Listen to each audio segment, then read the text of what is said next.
तीन तरह के इकोनॉमिक सिस्टम होते हैं: centrally planned economy, market economy, mixed economy.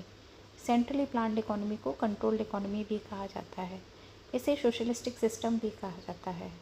Centrally planned economy के अंतर्गत जो भी डिसीजंस होते हैं, production, consumption, investment, what to produce, how to produce, whom to produce and distribution related समस्याएं, ये सभी डिसीजंस सेंट्रल अथॉरिटी या उस देश की सरकार के द्वारा लिए जाते हैं।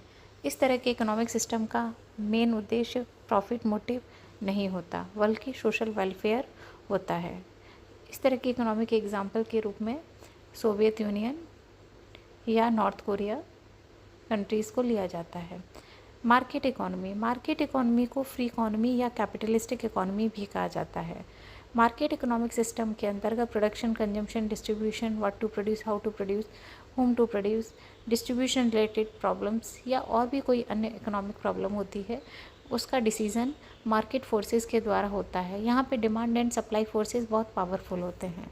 डिमांड एंड सप्लाई फोर्सेस जहाँ कट करते हैं वहीं पे इक्विलिब्रियम या संतुलन निर्धारित होता है।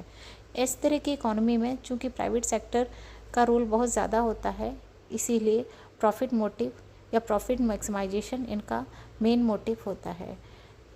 यूनाइटेड स्टेट्स अमेरिका इस तरह की इकोनॉमी के एग्जाम्पल के रूप में देख सकते हैं। तीसरा आता है हमारा mixed economy. Mixed economic system centrally planned economy और मार्केट इकोनॉमी दोनों का मिक्सचर होता है।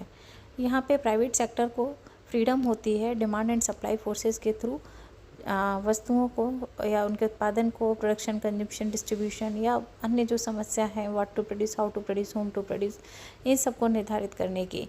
लेकिन साथ के साथ सरकार का रोल भी बहुत इम्पॉर्टेंट होता है। यहाँ पे सरकार के द्वारा इंटरफेरेंस भी किया जाता है। सरकार जो रूल रेगुलेशंस बनाती है उसके अंतर्गत